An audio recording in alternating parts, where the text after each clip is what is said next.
Hola, hola, como lo prometido es deuda, voy a hacer un pequeño video de análisis del estudio clínico que se tomó en cuenta para hacer la autorización de emergencia de las vacunas de los niños de 6 años a 12 años con la vacuna de Coronavac. Bueno, este es un estudio que lo hicieron en China. Lo primero que quiero hacer notar es lo que está aquí, que es un estudio en fase 1 y 2.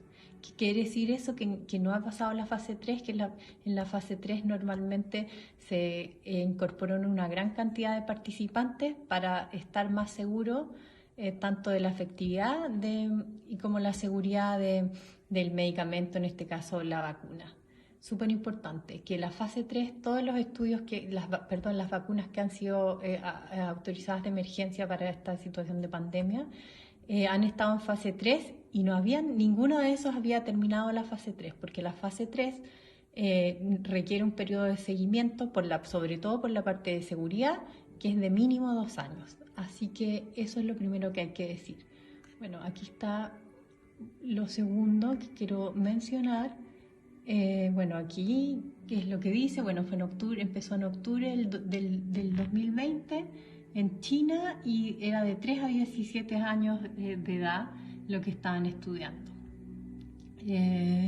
Bueno, otra parte importante que es súper importante, bueno, que aquí en la introducción lo ponen, que tiene que ver con que los niños mayoritariamente tienen una enfermedad muy leve o moderada o son asintomáticos y no es comparado con los adultos, es en general. Eso de que los niños se enferman o mueren de COVID es estadísticamente no significativo, o sea, prácticamente no padecen esa enfermedad. Ahora quizás las cosas van a cambiar con todo esto de la vacunación masiva, pero de momento no es así. Los niños no tienen riesgo de enfermar grave, solamente lo hacen muy pocos.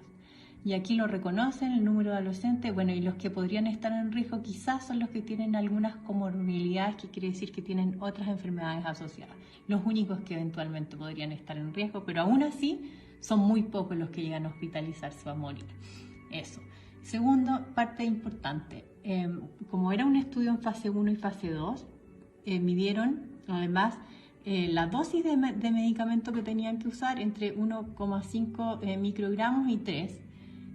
Se analizaron en el estudio y lo otro que quería, que mencionarles es que, a ver, ¿dónde está? Un momento.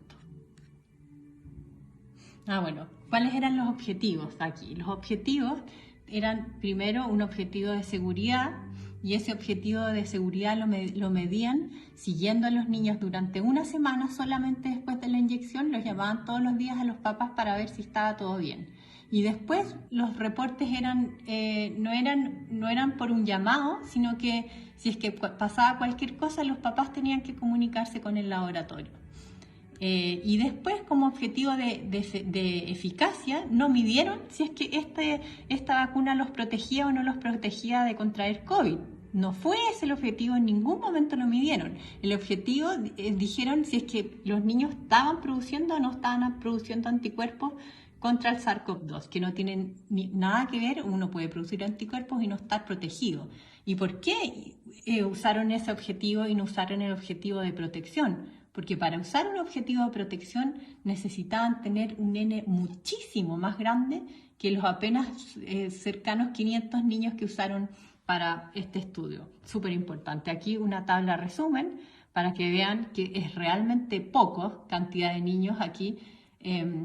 Por ejemplo, en el grupo de 3 a 5 habían apenas 9 niños en la dosis de 1,5, 9 niños en la dosis de 3 en la fase 1, aquí 6 niños más en el grupo control, 48 niños en la fase 2, 47 en el grupo de 3 microgramos y 24 en el grupo control.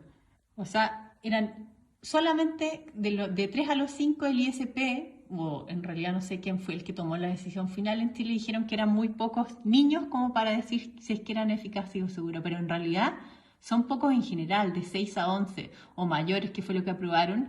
En la fase 2 tenían apenas 72 niños por grupo, 72 niños aquí en los 3 microgramos, y apenas 36 en el control, que dicho sea de paso, el control no era que le estaban inoculando suero, sino que era hidróxido de aluminio, que por sí es un compuesto que puede generar cierta toxicidad. Entonces no era si bien es un grupo, es algún control, un placebo, entre comillas, no era el más apropiado. Podrían haber hecho uno sin nada, porque el aluminio en sí podría tener un efecto adverso en el niño al ser inyectado. Así que bueno, eso. Y aquí reportan los efectos adversos de esos niños que, ojo, que son en China, en un solo lugar, o sea, no se puede extrapolar para nada a la población. Y como dije, que eran tan poquitos niños por grupo, eso quiere decir, por ejemplo, 72 más 72 son 144, o sea, quiere decir que si se presenta un evento adverso en el niño 150, este estudio no lo va a poder notar porque son tan pocos niños que cualquier evento, si los eventos adversos son 1 cada 150 casos, en este estudio no lo puedes encontrar. Y 1 contra 150 casos es una tasa de eventos adversos muy, muy, muy alta, y sobre todo teniendo en cuenta que esta enfermedad prácticamente no afecta a los niños. Eso es lo que quería mostrarle por una parte, y también aquí en una parte donde sale lo del cálculo del tamaño muestral, que es algo súper importante. O sea, tú necesitas tener una cantidad determinada de participantes para poder distinguirse entre un grupo, porque siempre los estudios clínicos son comparar dos cosas diferentes. Entonces tú quieres comparar que el grupo inyectado versus el grupo control, ¿hay alguna diferencia entre ellos? Tú tienes que calcular un número determinado de participantes que necesitas incluir en el estudio para poder encontrar esa diferencia.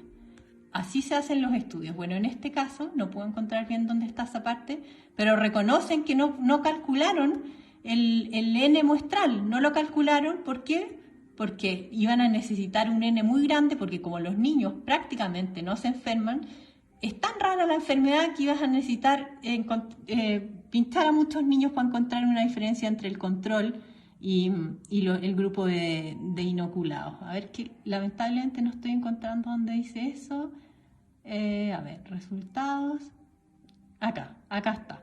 Dice, no se determinó el tamaño muestral para poder calcular el poder estadístico. O sea, no lo calcularon porque iba a ser un tamaño muestral muy grande para ver una diferencia.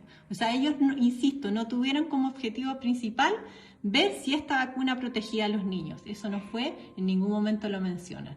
Luego, quiero ir directamente, rápidamente, para que no se haga tan largo el video, al informe del ISP respecto de la seguridad. Informe técnico de seguridad de la vacuna SARS-CoV-2, CoronaVac, con hidróxido de aluminio en menores de 18 años.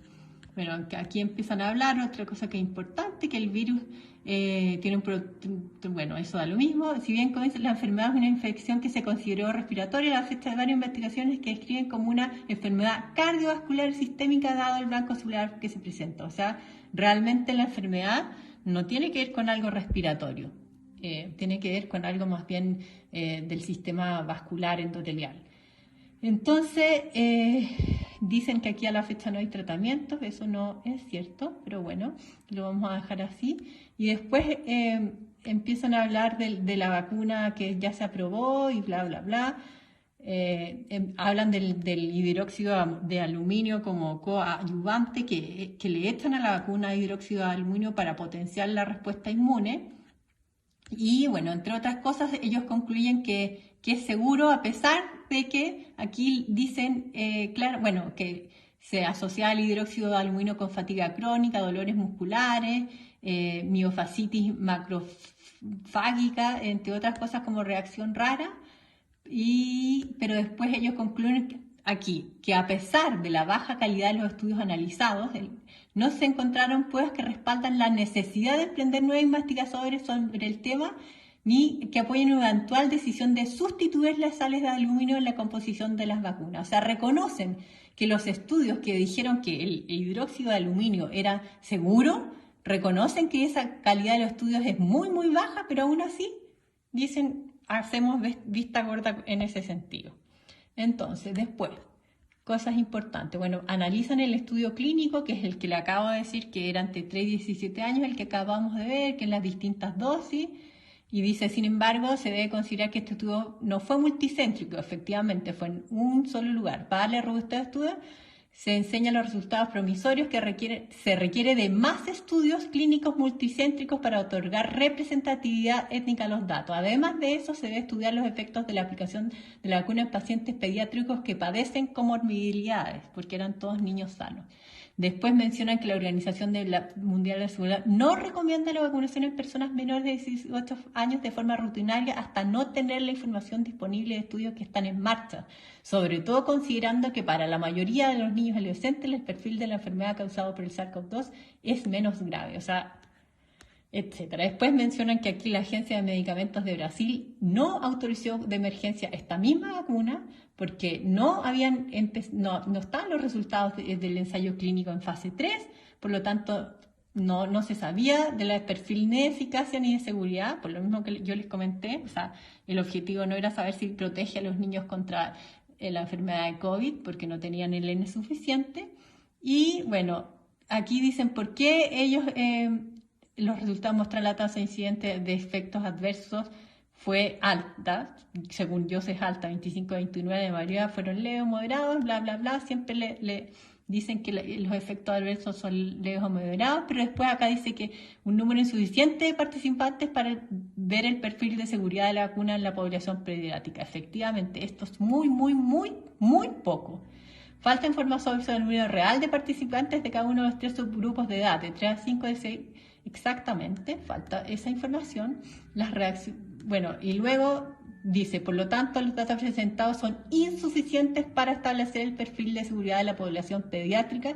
Tampoco permiten conocimientos sobre protección y duración conferida por la vacuna en esta población. O sea, no se sabe nada. Después hablan de que lo que ha salido en toda la prensa, que 40 millones de niños chinos habían sido vacunados, pero ¿saben qué?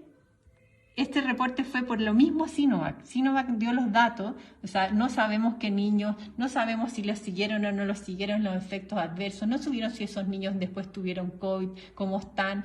Eso no es parte de la ciencia médica que antes se usaba. Tú no puedes llegar y autorizar una vacuna, aunque sea por emergencia, con un estudio que apenas tiene 500 niños. O sea, eso no es éticamente cuestionable. O sea, no lo puedes hacer, es así. Y esos 40 millones, el mismo laboratorio fue el que reportó esos datos, y aquí mismo en este informe del ISP reconocen que estos datos son totalmente, que no se puede saber mucho acerca de esos datos porque son reportes de un lugar desconocido. Después yo traté de ver cuál era la información en las referencias aquí de esos 40 millones y dice, a ver, ¿dónde está? Instituto de Salud Pública, informe técnico, análisis de Sinovac, bla, bla, bla. O sea, yo aquí no puedo pinchar e ir a ver ese estudio citado. Simplemente es algo que citó Sinovac, pero yo no lo puedo leer y así es la información. Bueno, la cosa es que después, finalmente, las conclusiones, la información disponible a partir de la vigilancia de la vacunación masiva a personas menores de 17 años proviene exclusivamente de China continental y fue suministrada por Sinovac. Los eventos reportados carecen de detalle y evaluación que permiten un análisis acabado del perfil de seguridad de CoronaVac en pacientes pediátricos. Ahí está quienes elaboraron este informe. En definitiva, en este informe decía que no se sabía ni de la seguridad ni la eficacia de la vacuna en niños. Pero sin embargo, a pesar de este informe, igualmente autorizaron esa vacuna en niños. Eso. Bueno, pasado mañana haremos un live con Rodolfo Neira, el doctor Rodolfo Neira, para hablar de todos estos temas por si le quedan más dudas.